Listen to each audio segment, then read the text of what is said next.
우리나라 말에 이런 말이 있죠. 내리사랑은 있어도 치사랑은 없다. 자기가 낳은 자식은 귀한 줄 알고 사랑하지만 자기를 낳아주는 부모님에 대해서는 홀대한다는 말이죠. 그래서 내리사랑은 있어도 치사랑은 없다. 여러분은 어떻습니까? 사람들이 기독교를 오해하는 말 가운데 하나가 기독교를 불효의 종교라고 해요. 왜 그러냐고 그랬더니 조상 제사 안 지낸다고 불효자라고 합니다. 그러나 그것은 기독교를 몰라서 하는 얘기입니다.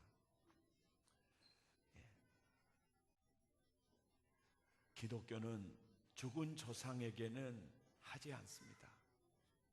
살아있는 선조를 공경하는 종교가 기독교입니다.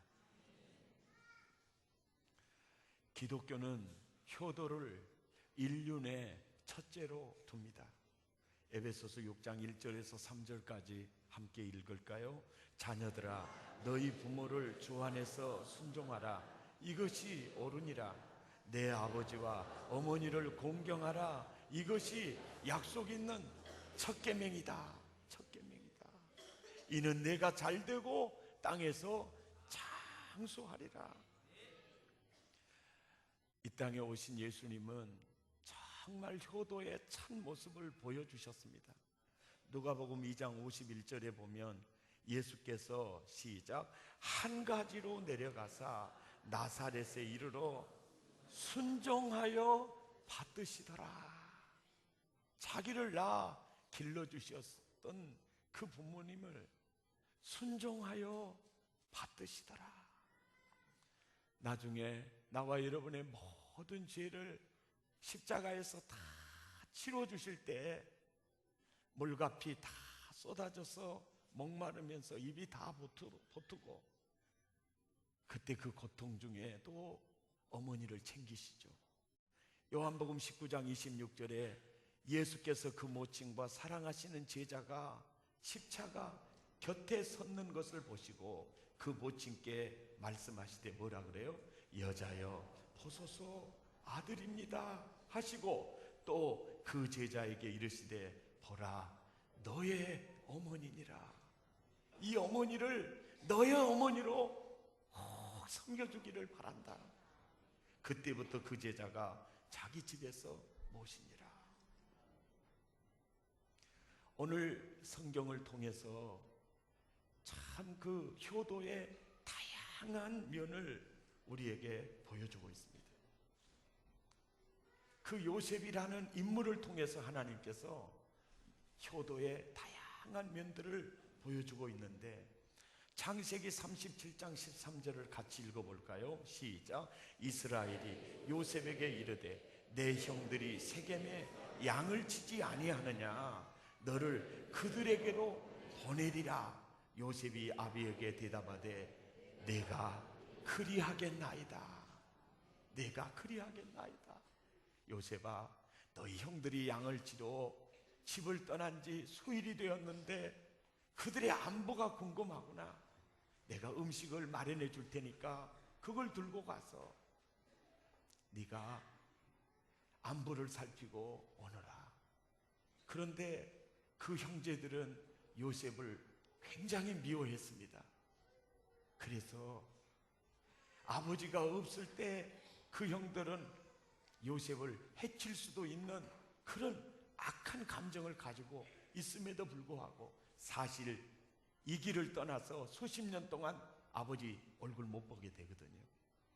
그래도 가기가 힘들어요. 순종하기가 어려워도 제가 그렇게 하겠습니다. 이게 순종이죠.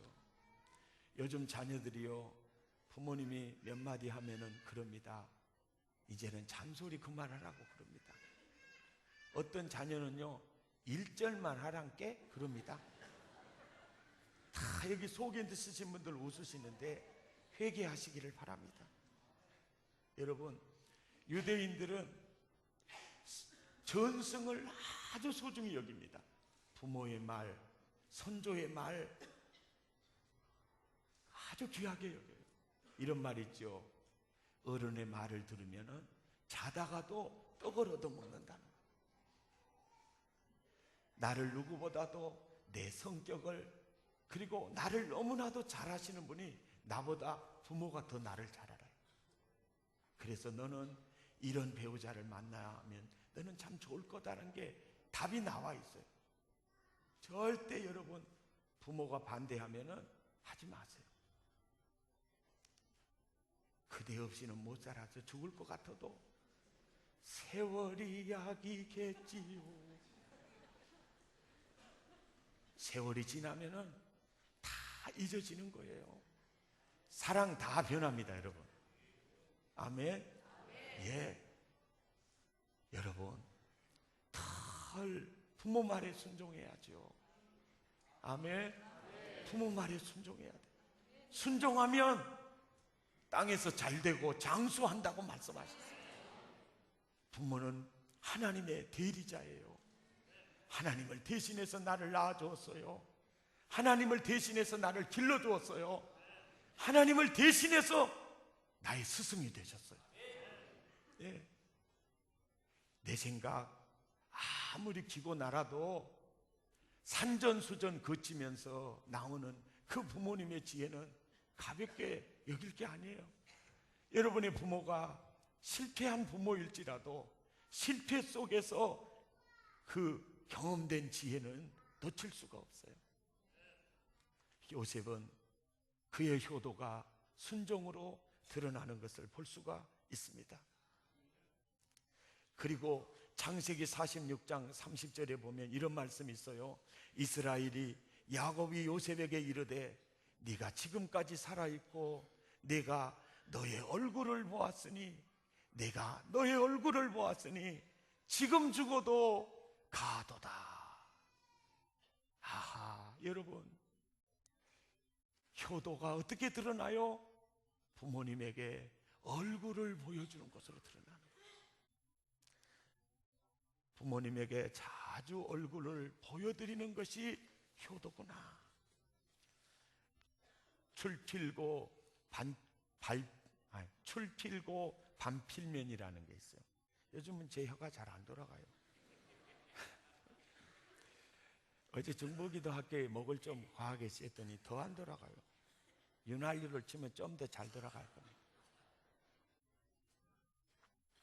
이게 반필고, 이게 아니 출필고, 예, 출필고 이렇게 밖으로 나갈 때 필이 행선지를 고하고 반필면 돌아와서는 꼭 저 돌아왔습니다. 면 얼굴을 보여주라는 거예요. 왜요? 부모님은 나갈 때부터 걱정하잖아요. 올 때까지 걱정하니까.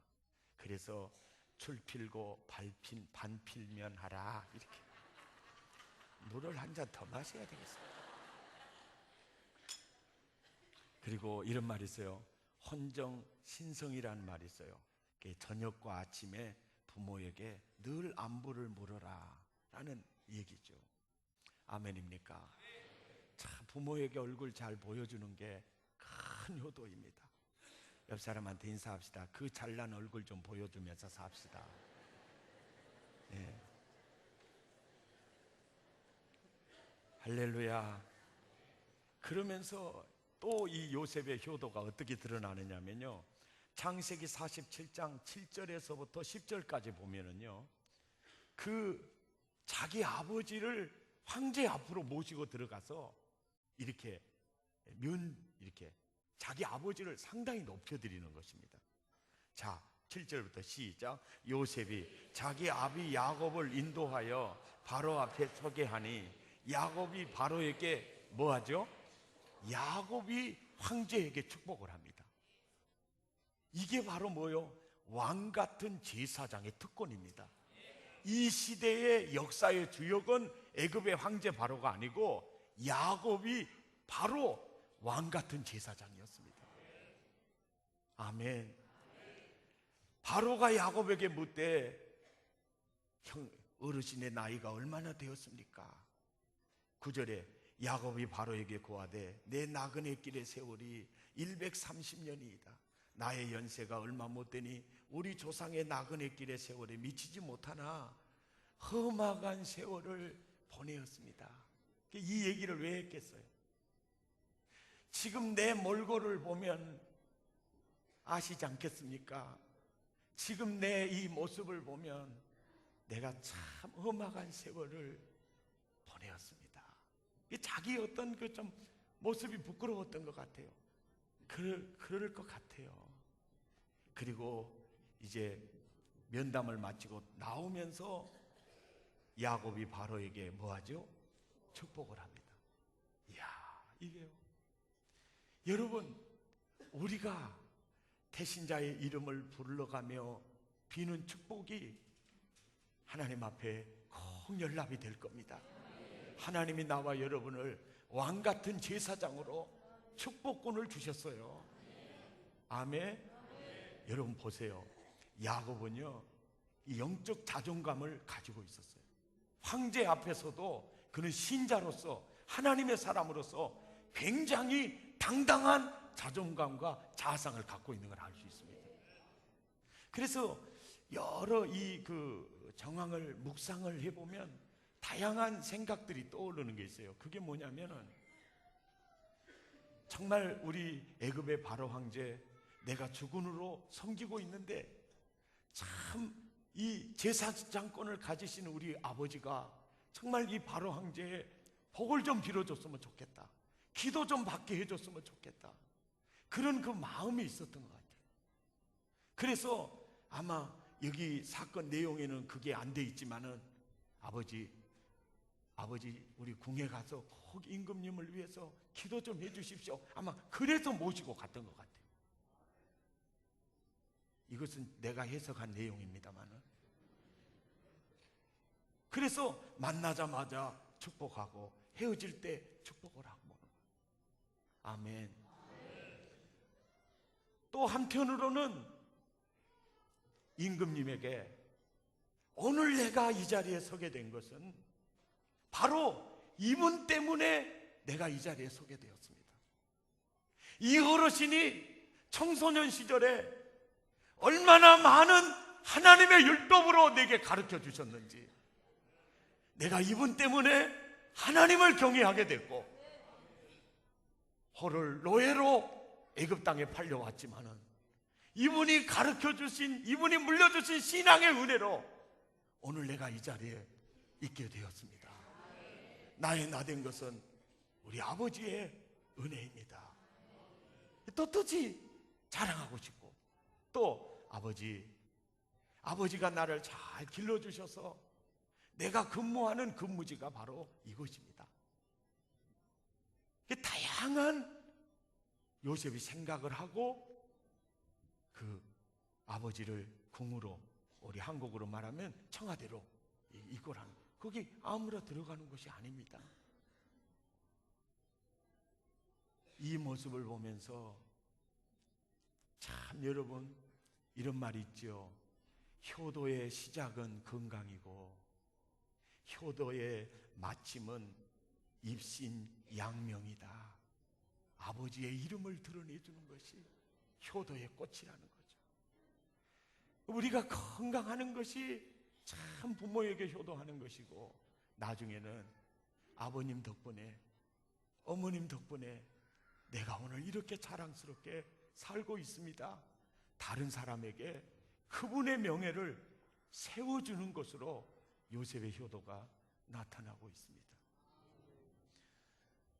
장애를 안고 있는데 그 장애가 꼽수입니다.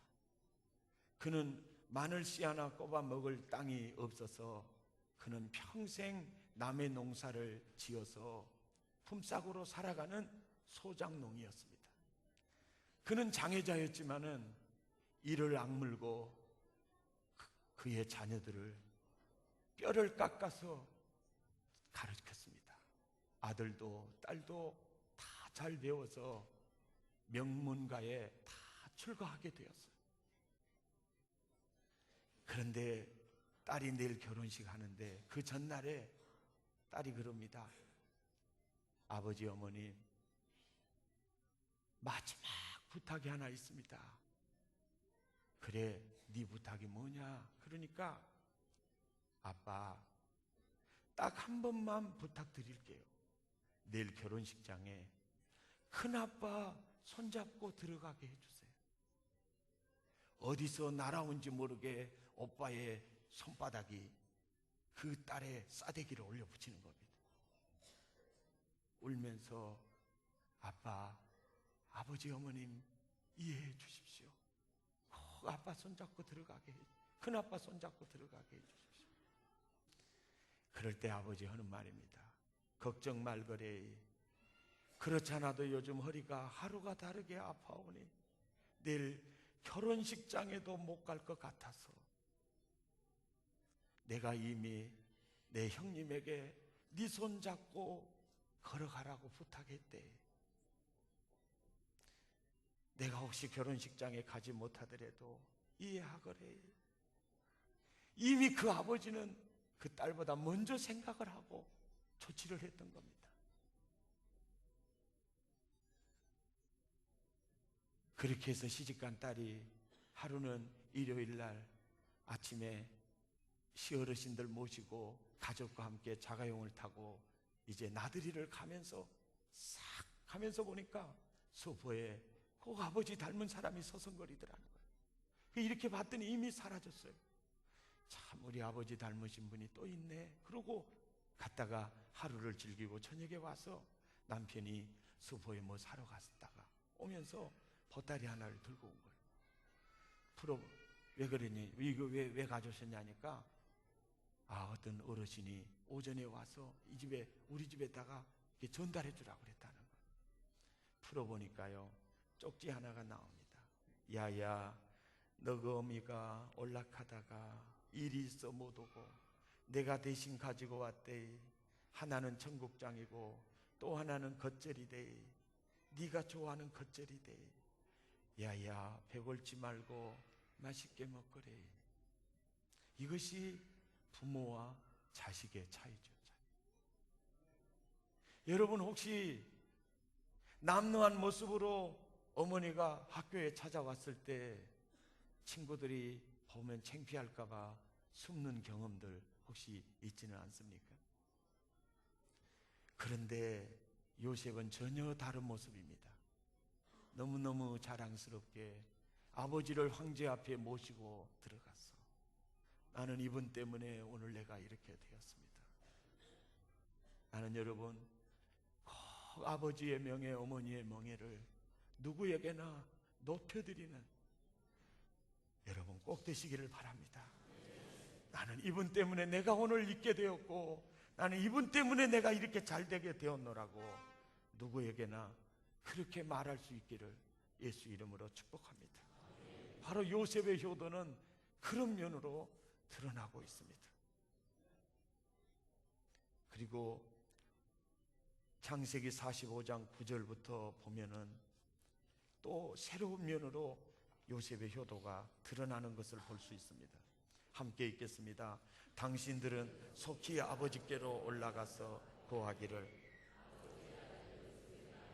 하나님이 나를 애굽 전국을 주로 세우셨으니 내게로 지체 말고 내려오사 아버지와 아들들과 아버지의 손자들과 아버지의 양과 소와 모든 소유가 고센 땅에 있어서 나와 가깝게 하소서. 흉년이 아직 5해가 있으니 내가 거기서 아버지를 뭐하리이다? 아버지를 복량하리이다. 아버지와 아버지의 가족과 아버지의 모든 소속이 결핍할까 하나이다. 그렇게 사정하면서 아버지를 모시는 거예요. 모시는 거예요. 아버지만 모시는 게 아니라 아버지, 형제들 다 고센 땅으로 오십시오. 오십시오. 제가 봉양하겠습니다. 너무나 멋지죠.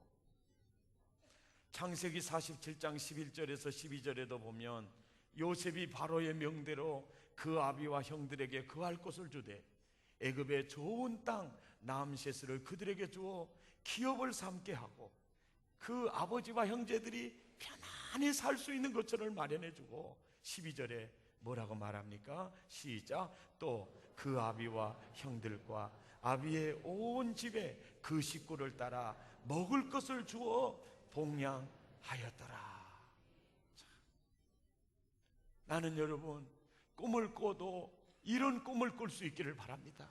주여, 나도 요셉과 같이 아버지와 우리 형제들의 가족을 살릴 수 있기를 원합니다. 그런 꿈을 꿨으면 좋겠어요. 왜 우리가 신우 도와줘야 돼? 왜 우리가 시아제들 도와줘야 돼? 이러지 말고 우리가 내가 봉양하겠습니다. 이것처럼 멋진 효도가 어디가 있겠습니까? 여러분, 우리가 부모를 섬기고 봉양을 할 때 가장 중요한 것이 마음입니다. 이 속담에 이런 말이 있어요. 견마지양이라, 견마지양이라. 마음이 없이 봉양을 하는 것은 견, 개, 마, 말, 개나 말을 사육하는 것과 동일하다는 거죠. 부모를 공경하고 부모를 존경하고 사랑하는 마음이 없이, 그 부모를 중히 여기는 마음도 없이 봉양하는 것은 집에서 개나 말을 사육하는 것과 같다. 이 말이 견마지양이다, 그 말이에요. 사랑의 가족 여러분, 부모님을 혹시 모시고 사시는 분들 정말 경의를 표합니다. 부모님들 모셔보면은요, 가까이서 모시는 아들이나 며느리는 한 것이 아무것도 없어. 어쩌다가 1년 만에 오는 딸내미 옷 하나 따뜻한 거 사다 주고 배춧잎 하나 툭 찔러주면은 최고로 효도하는 게 그 딸이다. 이 집에서 가까이 섬기는 자식들은 잘한 거 별로 없어. 조금이네 마음 상할 때 와가지고 속상한 거 보여주면은 오빠가 이럴 수 있냐고 그러고, 올케가 이럴 수 있냐고 그러고, 옛날에 잘해줬던 것은 순식간에 다 사라져버리고 흉만 남고. 여러분, 그때마다 하나님은 아실 겁니다. 아멘입니까? 하나님은 아실 거다. 그래도 내가 더 못해준 거 더 괴로워하고, 혹시 내가 우리 부모님 지금 집에서 모시면서 내가 존경하고 사랑하는 마음도 없이 견마지향하지 않았나 한번 돌아보시기를 바랍니다. 그리고 부모의 마음을 아프게 하는 것에 대해서 가나안 농군학교 김용기 장로님의 장남이신 김범일 장로님이 이런 말을 했어요. 부모 울리는 자녀는 대학이 아니라 견학을 나온 것이라고. 견학, 그냥 학교 견학 다니는 게 아니고 개견자거든요. 개대학을 나왔다는 거예요. 어떻게 어르신이 이런 참 재미있는 표현을 했는지 옆 사람한테 물어봅시다. 집이는 대학 나왔어, 견학 나왔어? 할렐루야. 그리고 저는 참 효도는요, 자녀들이 부모를 볼 때 밝은 표정이 큰 효도라고 생각해요. 왜냐하면 자녀 안색이 안 좋으면 괜히 시나리오 쓰잖아요. 소설 쓰잖아요. 내가 언놈 안 죽었더니 저 며느리가 저렇게 그런가 보다, 이렇게 또 생각을 해요. 이게 소설을 써도 긍정적인 소설이 아니라 부정적인 소설을 써요. 그러니까 늘 밝은 표정, 특히 부모님을 모시고 계신 집에서는 부부싸움을 하더라도 이렇게 하여간 얼굴은 대림 위로 대려놓고 이렇게 풀까지 잘 먹여놓으셔가지고, 할렐루야. 그래서 늘 자식이 즐거워야 부모 마음이 즐거워요. 자식이 슬퍼하면 부모도 슬퍼하고, 자식이 괴로워하면 부모도 괴로워하죠. 그래서 아마 여기 너무너무 힘들고 어려워도 어머님에게 전화할 때는 그저 밝고 맑게 전화하신 분들 아마 백여식과에 속하신 분들 많이 있을 겁니다. 그때는요 백려시가 아니라 불려시가 되더라도 그렇게 해야 됩니다. 할렐루야. 지금 저 아멘은 뭔가 지금 가슴 아픈 데서 나오는 아멘. 아멘. 그리고 여러분, 부모님을에게 봉양하고 이렇게 뭐 선물 사다를 때 절대 선물 사가지고 가지 마세요. 예. 웬만하면은 선물 사가지고 마시고, 어르신들 내 노인대학 학장 아닙니까? 제일 좋아하는 게 뭐냐면은 새파란 배춧잎 사. 예? 그거 이상 더 볼 것이 없어요. 그래도 이 말 듣고 또 남의 배추 뜯어다가 주면 안 되고, 세종대왕이 그려지는 배춧잎 사. 세종. 아이고 목사님 1, 2만 원을 어떻게 줘요? 그 1, 2만 원 주는 방법이 있어요. 1, 2만 원을 줄 때는 여러분 그래도 최하 10만 원 이상이 되면 봉투에 담아드리고요. 꼭 봉투에 담아드리십시오. 이게 존경하는 표시입니다. 꼭 봉투에 담아주시면서 봉투에다 써요. 어머니 은혜로 너무너무 잘 살고 있습니다. 그냥 주는 거하고 있어서 주는 거하고 너무 달라요. 그걸 갖고요 한 2달 동안은 가슴에 품고, 오메 이 새끼가 이런 말도 할 줄 아네. 할렐루야. 그런데 이제 5만 원 이하는 있잖아요. 5만 원까지도 봉투에 담아도 좋고, 3만 원 이하는 어떻게 주느냐 그러면은 이렇게 딱 절반으로 딱 이렇게 딱 거봐서, 그 다음에 또 거기서 절반으로 딱 이렇게 거봐요. 이래가지고 딱 지어, 여기다 지어. 그러고 이제 헤어지면서 엄마 잘 있어 그러고 딱 지어주면서 살짝이 넣어줘. 아야야 너 저기 더 힘든데 뭐 달라고 이러냐 그러더라도 그래도 꼭 지어줘. 그러면서 그냥 이렇게 말해야 돼. 엄마 미안해. 왜? 많이 못 줬어. 그러면은 딸 가고 아들 가고 집에서 그 돈만 보고 오면 이 새끼야. 그때 이 새끼들 어렸을 때도 착하더니 막 이렇게 이게 돈을 못 써요. 못 써. 너무너무 좋아서. 아멘. 이렇게 자상한 목사 처음 봤죠? 아이고 난 돈 없어서 효도 못해요. 여러분 루슨이라 이삭 주워다가 합디다. 요즘 말로 말하면 박스 주워다가도 해야 돼. 할렐루야. 그렇게 하는 거죠. 아멘. 그리고 요셉의 효도는요, 창세기 50장 20절에서 21절을 보면 시작. 당신들은 나를 해하려 하였으나 하나님은 그것을 선으로 바꾸사 생명을 구원하게 하시려 하셨나니 당신들은 두려워 마소서.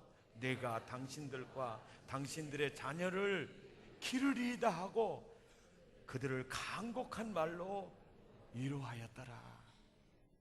여러분 요셉이 부모에게 효도하는 그 효심이 그 자기를 미워했던 형제들도 내가 섬기겠습니다, 형제 우애로 형제 섬김으로 드러나고 있죠. 할렐루야. 여러분 이런 말이 있습니다. 효도가 백행지원이다. 효도가 백행지원이다. 또 효도가 백행지원이다. 모든 것의 원천이다. 그래서 효도하는 가문에서 충신이 난다. 충신이 난다. 근데 보세요. 그 얘기가 이 성경 얘기요. 요셉이 정말 우리가 봐도 너무나 멋진 효도의 모습이 드러나 있잖아요. 그런데 보세요. 그 나라의 가장 큰 충신이 누구냐면 요셉이에요. 그러니까 요셉이 부모에게 효도할 것뿐만 아니라 그 형제들, 미워하는 형제들 보복을 해야 되는데 그들까지 다 섬길 뿐만 아니라 왕과 백성과 나라들을 얼마나 잘 섬겼는지 보세요.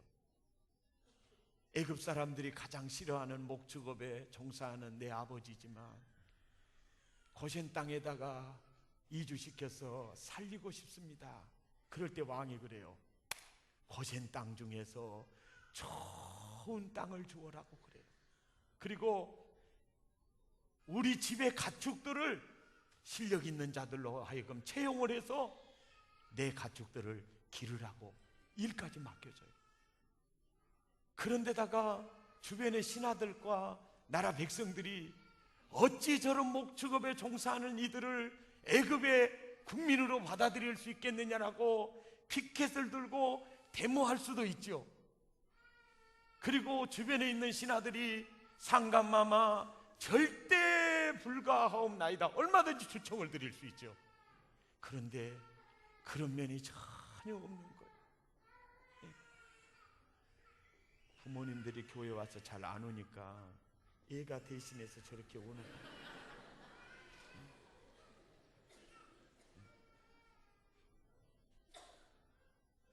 그러니까 샀다가 좀 내려올라간 분이 전부 올라갔어요. 참 아이 고맙구만. 아이를 키워도 저런 아이를 키워야 됩니다. 설교에 도움이 됩니다. 아멘. 그러니까 봐요, 왕도 신하도 국민들도요, 세상에 저 총리의 가족이라면 우리 함께 삽시다. 그게 뭘 증거하는 겁니까? 그가 봐요, 효도가 백행지본이라. 보니까 정말 그 효도하는 부모를 섬기는 그 정신이 왕을, 주변의 신하들을, 또 나라와 백성들을, 또 자기를 미워했던 형제들을 이렇게 잘 섬기는, 이것이 바로 신앙의 바른 모델이라는 거예요. 이야, 요셉이 훌륭한 게 아니에요. 하나님이 요셉을 그런 신앙의 바른 모델로 세우셨어요. 그리고 이 성경을 통해서 오늘 이 시대를 사는 나와 여러분에게 바로 하나님을 경외하는 신자는 이렇게 균형 있는 신자가 되어야 한다, 그것을 오늘 우리에게 말씀해주고 있어요. 내 가족만 생각하는 신자가 되면 안 된다. 내 부모는 너무 잘 효도하는데 형제간과 불화하는 사람 많고, 이웃의 필요에 대해서는 너무나 인색하는 그런 삶을 살아서는 안 된다. 진정한 효도, 진정한 하나님의 사람이라면 하나님을 경외하고 왕과 나라와 백성에게 정말 복의 근원이 되고, 형제들은 자기를 해치려고 했지만은 그들을 섬기는 이런 균형 있는 신자, 오늘 이 시대에 나와 여러분이 그렇게 될 수 있기를 바랍니다. 신앙의 균형을 잃으면 안 됩니다. 진짜 예수의 생명 있는 사람이라면. 아멘입니까? 정말로 하나님을 경외하는 참신자라면 하나님과의 관계, 왕과 백성과의 관계, 형제들과의 관계, 부모와의 관계가 언제나 함께 가고 있음을 보게 되는 것입니다. 이해가 됩니까? 이것이 진정한 하나님의 사람이고, 이것이 오늘 이 시대의 신앙의 반듯한 모델이라는 거죠.